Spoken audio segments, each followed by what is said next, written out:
Hello, my name is Vasily. I'm a Russian Tony. If you have a company abroad and you want to set up a place of business in the Russian Federation, there are three ways how to do it. First, it's a representative office. Second, branch. And third, subsidiary company. What is the difference? A representative office is a division that is created outside the location of the main organization to represent and protect its interests. For example, it concludes transactions on behalf of the foreign legal entity, monitors their execution, analyzes the market, and conducts advertising campaigns.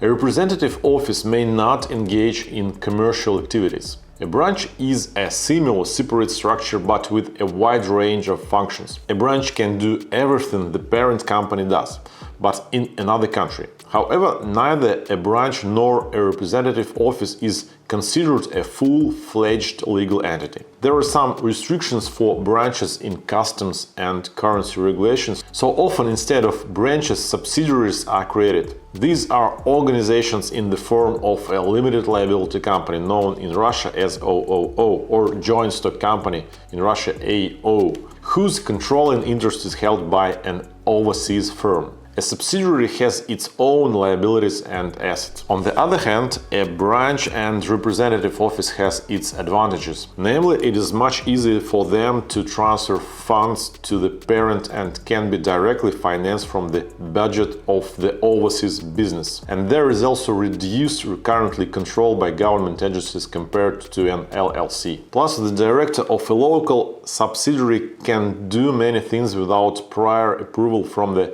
members of the board of directors and may be difficult to control. How to open a representative office or branch? Several of our previous videos were devoted to opening a company, but we only briefly talked about representative offices and branches.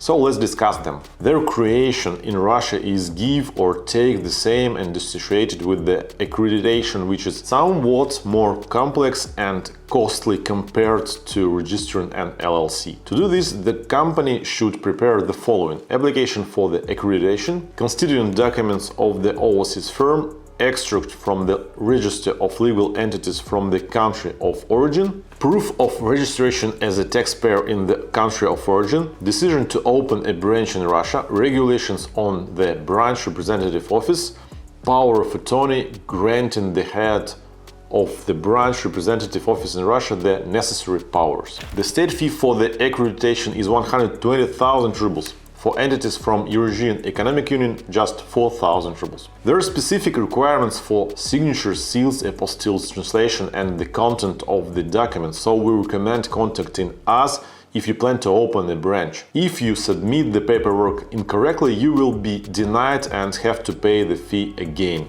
How it gets done? First, the company notifies the Chamber of Commerce and Industry. They must certify the staff of the representative office. A letter is written to which documents on the activities of the representative office in Russia are attached. A fee is charged for certification services, which depends on the number of future workers and method of submitting data. Then the entrepreneur or their representative applies to the Federal Tax Service to accredit the representative office or branch. In addition, it will be registered with the tax services. You need to contact the tax service at the location of the representative office and collect the certificate. After opening, the branch or representative office needs to open a current account in a Russian bank and order a seal. To launch the full-fledged work, it is worth taking care of the personal accreditation of the foreign specialists in the Chamber of Commerce and Industry and obtaining visas for their entry into Russia. Like any other organizations, the representative office must maintain separate account and tax records. International standards, IFRS, are allowed to be used for accounting, while the tax records must be maintained strictly according to Russian standards. Therefore, it is worth considering outsourcing a company with relevant work experience. That is all for today. Hope you found this video useful. My name is Vasily. Don't forget to subscribe. Bye.